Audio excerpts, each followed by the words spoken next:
अंगिरा के पुत्र महायोगी संवर्त ऋषि ने महाराज मरुत का यज्ञ कराया था।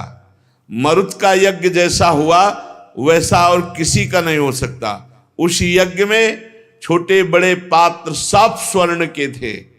उस यज्ञ में इंद्र को सोमपान करके मतवाला कर दिया गया, दक्षिणाओं से ब्राह्मणों को तृप्त कर दिया गया, और उसमें परसने वाले थे मरुदगण और विश्वेदेव सभासद थे।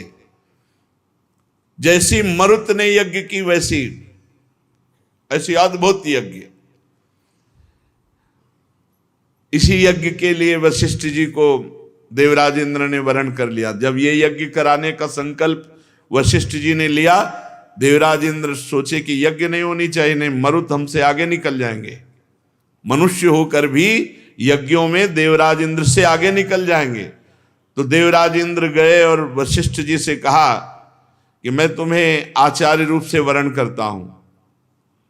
तो वशिष्ठ जी ने कहा, यद्यपि मैं पहले से, पर तुम देवराज हो इसलिए तुम्हारी आज्ञा का पालन करते हैं, हम स्वीकार करते हैं।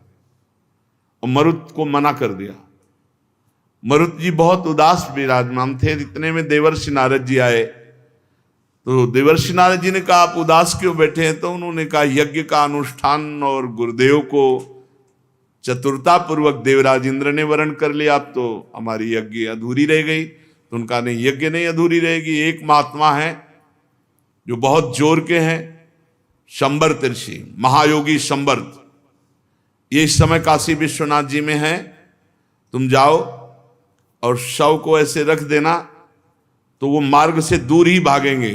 पागलों जैसी चेष्टा करेंगे तो उनके पीछे ही एकांत में भागना, और उनको वरण कर लो यदि आचार्य रूप में, तो अद्भुत यज्ञ होगी और हर देवता हाथ जोड़कर वहां खड़ा रहेगा, क्योंकि महायोगी संवर्त जी बड़े सामर्थ्यशाली। ऐसा ही किया। काशी गए तो विश्वनाथ जी के एक बार दर्शन करने संवर्त जी जाते थे। तो 24 घंटे एक शव रख करके निरीक्षण किया कि वो शव से बहुत दूर रखते थे। जो ही देखा उनकी चेष्टा तो पीछे लग गए कि यही संवर्त ऋषि।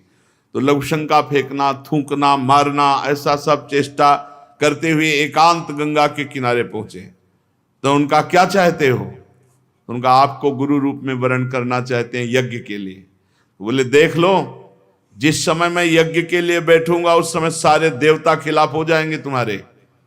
अगर तुमने हमारा गुरु पद से बहिष्कार किया तो तुम्हारा सर्वनाश कर देंगे, और अगर गुरु पद पर बैठा ले रहे तो हर देवता को वही करना होगा जो मैं कहूंगा। ऐसा ही हुआ। मरुत जी ने कहा, बिल्कुल आपका त्याग नहीं कर सकता। गुरु रूप में वरण करके यज्ञानुष्ठान प्रारंभ हुआ। सबसे पहले आवाहन किया अग्नि का। अग्नि देवता उपस्थित हुए। अग्नि ने कहा कि हम किसी भी देवता की आहुति नहीं पहुंचा सकते, क्योंकि देवराज इंद्र की ऐसी इच्छा है। तो उन्होंने कहा, अगर हमारी आज्ञा का पालन नहीं किया तो अपने मंत्र बल से तुम्हें भस्म कर देंगे। अग्निदेव को कहा कि मैं तुम्हें भस्म कर। थर्रा गए अग्निदेव।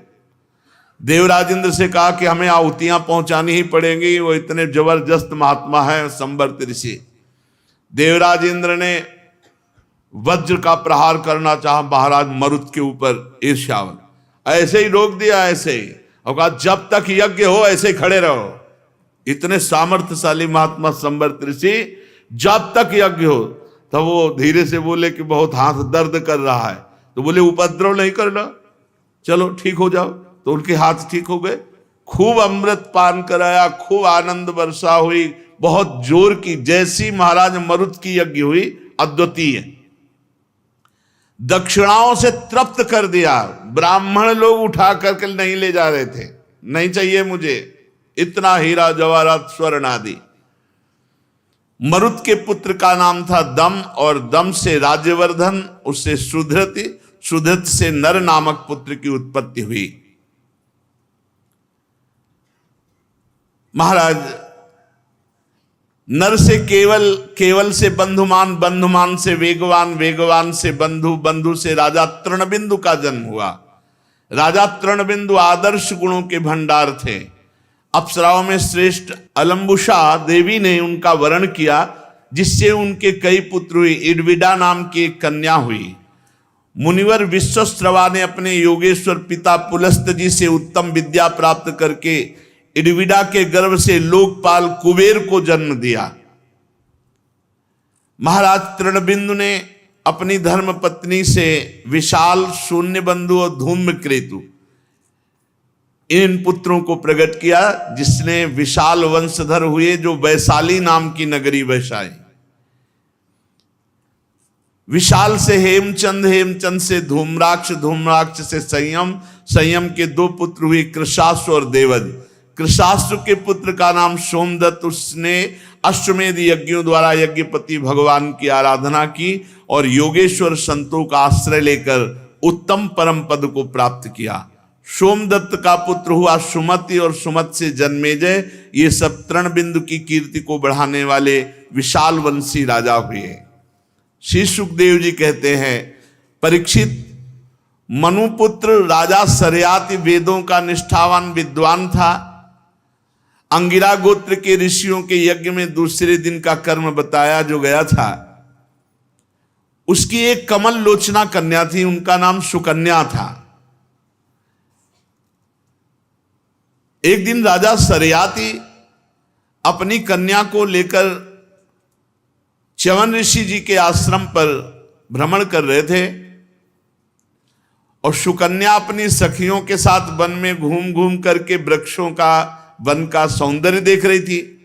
तो एक जगह देखा कि बांबी और उसमें दो ज्योतियां चमक रही। उसने सोचा कोई ये ऐसी धातु है, तो दो कांटे लेकर के उन ज्योतियों में ऐसे समझा कि निकाल लें इनको। और वो च्यवन ऋषि बैठे हुए थे तपस्या में, केवल आंखें खुली थी, दोनों कांटे आंखों में। दैवी की प्रेरणा।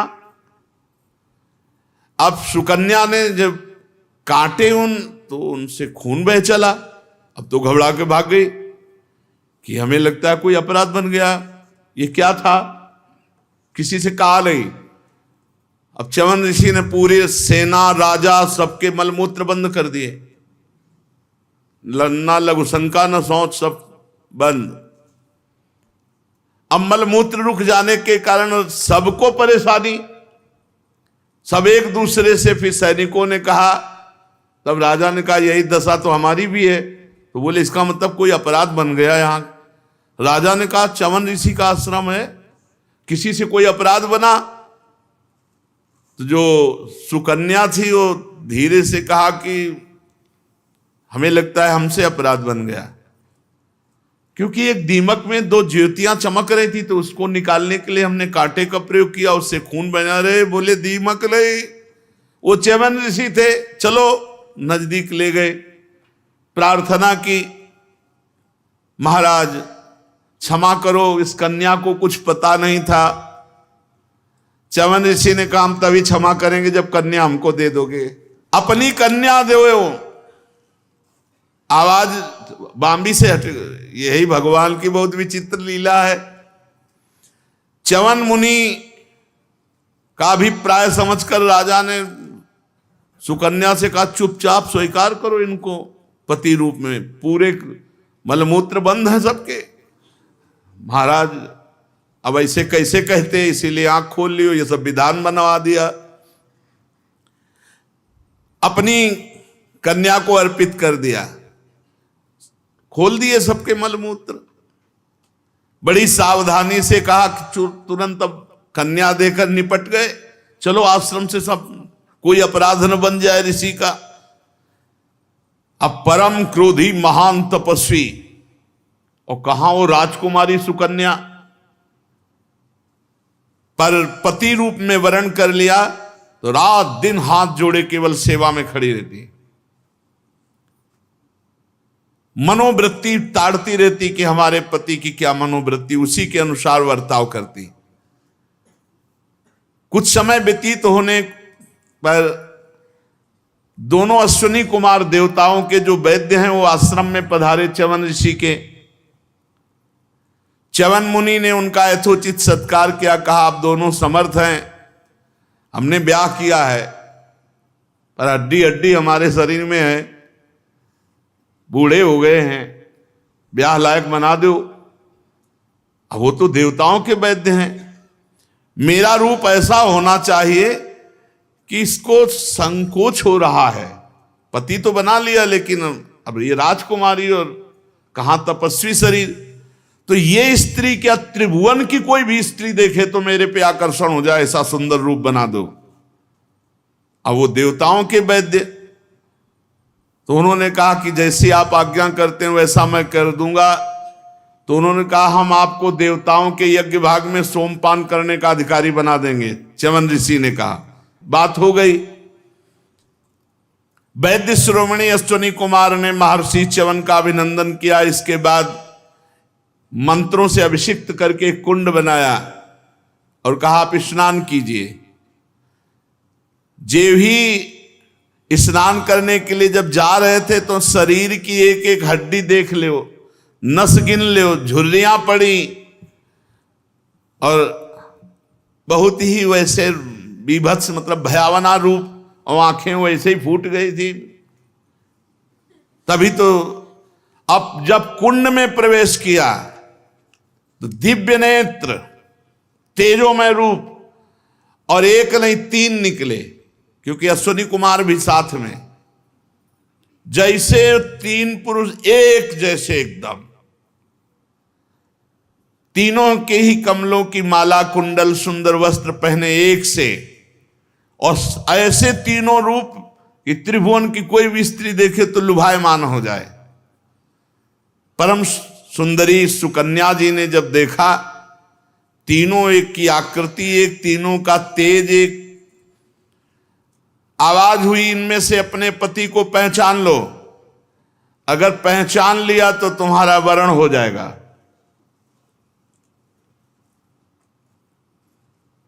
तो विचार किया कि कैसे कैसे पहचाने, तीनों तो एक जैसे है। तब उन्होंने मन से देव वैद्य अश्विनी कुमार की शरण ली कि आप ही पहचान मुझे बता सकते हो, मैं अपने पति के सिवा किसी की तरफ देखना भी पसंद नहीं करूंगी, आप मुझे बताओ मेरे तीनों में से मेरे पति कौन है। तो अश्विनी कुमार ने इशारा कर दिया, मध्य में उनके पति च्यवन ऋषि देव स्वरूप अपने पति के चरणों में मस्तक रख दिया। बहुत प्रसन्न हुए च्यवन ऋषि। च्यवन मुनि से आज्ञा लेकर के विमान पर बैठ करके देव वैद्य चले गए। उसी समय राजा शर्यात च्यवन मुनि के आश्रम पर आए और वहां उन्होंने देखा कि एक तेजस्वी देव पुरुष की सेवा कर रही सुकन्या। सुकन्या ने देखा पिताश्री आए तो दौड़कर प्रणाम किया। उन्होंने कहा, दूर दुष्टे, मैं कभी ऐसा नहीं सोच सकता था कि मेरी ऐसी संतान हो सकती है जो ब्रह्म ऋषि का त्याग करके किसी जवान देव पुरुष की आराधना कर रही। तूने महामुनि च्यवन को धोखा दे दिया, उन्हें बूढ़ा समझकर, उन्हें अरूपवान समझकर तू किसी और पुरुष की सेवा कर रही। तेरा जन्म ऐसे कुल में नहीं हुआ जैसे तेरे आचरण है। ये उल्टी बुद्धि तेरे को कैसे प्राप्त हो गई? तेरा ये व्यवहार मेरे कुल में कलंक लगाने वाला। अरे हरि हरि, तू निर्लज्ज हो गई है। तू पिता और पति दोनों के वंश को नरक में ले जाने वाली है। तो सुकन्या मुस्कुरा दिए और बोले, पिताश्री, मैं किसी और के समीप नहीं हूं, ये आपके जामाता स्वयं भृगुनंदन महर्षि च्यवन जी ही हैं। ये सब देव वैद्य अश्विनी कुमार का चमत्कार है कि आपके बूढ़े दामाद जवान होकर के विराजमान हैं। महर्षि च्यवन सौंदर्य और यौवन प्राप्त कर चुके हैं। शर्याती अत्यंत विस्मित हुए और कहा, क्षमा करो पुत्री, मैंने गलत भाव से तुम्हें देखा, गले से लगा लिया। महर्षि च्यवन ने शर्यात से सोम यज्ञ का अनुष्ठान कराया और सोमपान के अधिकारी ना होने पर भी अपने तपस्या के प्रभाव से अश्विनी कुमारों को सोमपान कराया। इंद्र बहुत जल्दी क्रोध कर बैठते हैं, इसलिए उनसे सहा न गया। उन्होंने चिढ़कर सरियात को मारने के लिए वज्र उठाया, तो च्यवन ऋषि ने स्तंभ विद्या के द्वारा उनका हाथ सहित वही शरीर स्तंभ कर दिया। तब देवराज इंद्र ने अश्विनी कुमार को सोम का भाग देना स्वीकार कर लिया। उन लोगों ने वैद्य होने के कारण अश्विनी कुमारों का सोमपान से बहिष्कार कर रखा था। परीक्षित, सरियात के 3 पुत्र थे, उत्तानबर्ह, आनर्त और भूरिसेन। आनर्त से रैवत हुए। महाराज रैवत ने समुद्र के भीतर कुशस्थली नाम की एक नगरी बसाई थी। उसी में रहकर वे आनर्त आदि देशों का राज्य करते थे। उनके 100 श्रेष्ठ पुत्र थे, जिनमें सबसे बड़े थे कुकुदमी। कुकुदमी अपनी कन्या रेवती को लेकर के परेशान रहते थे कि कौन सा दूल्हा वरण करें। 2-4 जगह दूल्हा देखा, तो उनका चलो ब्रह्मा जी से पूछ लेते हैं चल के कि कौन सा भाग्य में दूल्हा रचा, कहाँ इधर उधर भटके। तो ऐसे कुकुदमी महायोगी थे कि अपनी पुत्री को लेकर के ब्रह्मलोक में, वो ब्रह्मलोक में उस समय थोड़ा गाना बजाना चल रहा था, गंधर्व गा रहे थे, अप्सराएं नृत्य कर रही थी, तो वो भी उतनी देर वहां चुप रहे जितनी देर नृत्य और गान हुआ। इसके बाद सब ब्रह्मा जी को नमस्कार करके उत्सव में जो आए हुए थे जाने लगे। तो ब्रह्मा जी को जब नमस्कार करने कुकुदमी, तो ब्रह्मा जी ने कहा कि कैसे आगमन हुआ। तो उन्होंने बताया कि 2-4 लड़के देखे थे रेवती के लिए, पर हमारी समझ में नहीं आ रहा था कौन लड़का, तो हम कहा आप ही से पूछ ले चल के, तो आपने भाग्य में कौन सा लड़का लिखा है। तो ब्रह्मा जी बहुत जोर हंसे और हंसकर कहा महाराज तुमने जिन लड़कों की बात की है उनकी कुल परंपरा नष्ट हो गई। बोले अभी तो आ रहे, बस नाचे गाना तो देखा, बोले यहां का नाच गाना और वहां की कुल परंपरा नष्ट हो गई, सब काल के गाल में चले गए। अब उनके न पुत्र बचे, न पौत्र बचे, न नाती बचे, न गोत्र बचे, ऐसी वंश परंपरा। अब जाओ, 27 चतुर्युगी का समय बीत चुका है, इसलिए तुम जाओ। इस समय भगवान श्री हरि के अंश से महाबली बलदेव जी पृथ्वी पर विराजमान, वही दूल्हा है तुम्हारी पुत्री के, रेवती जी के। राजन, नर रत्न को ये कन्या रत्न तुम समर्पित कर दो, जिनके नाम लीला आदि का श्रवण कीर्तन बड़ा ही पवित्र है। वे ही प्राणियों के जीवन सर्वस्व भगवान पृथ्वी का भार उतारने के लिए अपने अंश से अवतीर्ण हुए हैं। राजा कुकुदमी ने ब्रह्मा जी का आदेश प्राप्त करके उनके चरणों की वंदना की और अपने नगर में चले आए। उनके वंशजों ने यक्षों के भय से वो नगरी छोड़ दी थी जहां तहां निवास कर रहे थे। राजा कुकुदमी ने सर्वांग सुंदरी पुत्री परम बलशाली भगवान बलराम जी को सौंपी, तो भगवान बलराम जी ने देखा बहुत लंबी, क्योंकि पहले के युगों की। अब जब कह रहे वंश परंपरा सब चली गई, भगवान का अवतार हो गया, बलराम जी का अवतार हो गया, केवल नाच गाना होने भर में वहां कमल की पंखुड़ी में ऐसे छेद, यहां का 1 वर्ष व्यतीत हो गया, इतनी आयु है अपनी। बलराम जी ने जब देखा तो अपना हल वगैरह अपने बराबर बनाया।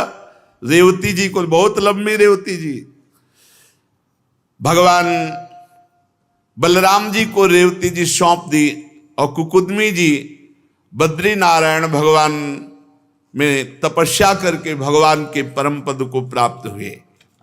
आगे नाभाग और अम्बरीश जी का चरित्र शेष चर्चा। श्री राधा वल्लभ लाल की जय।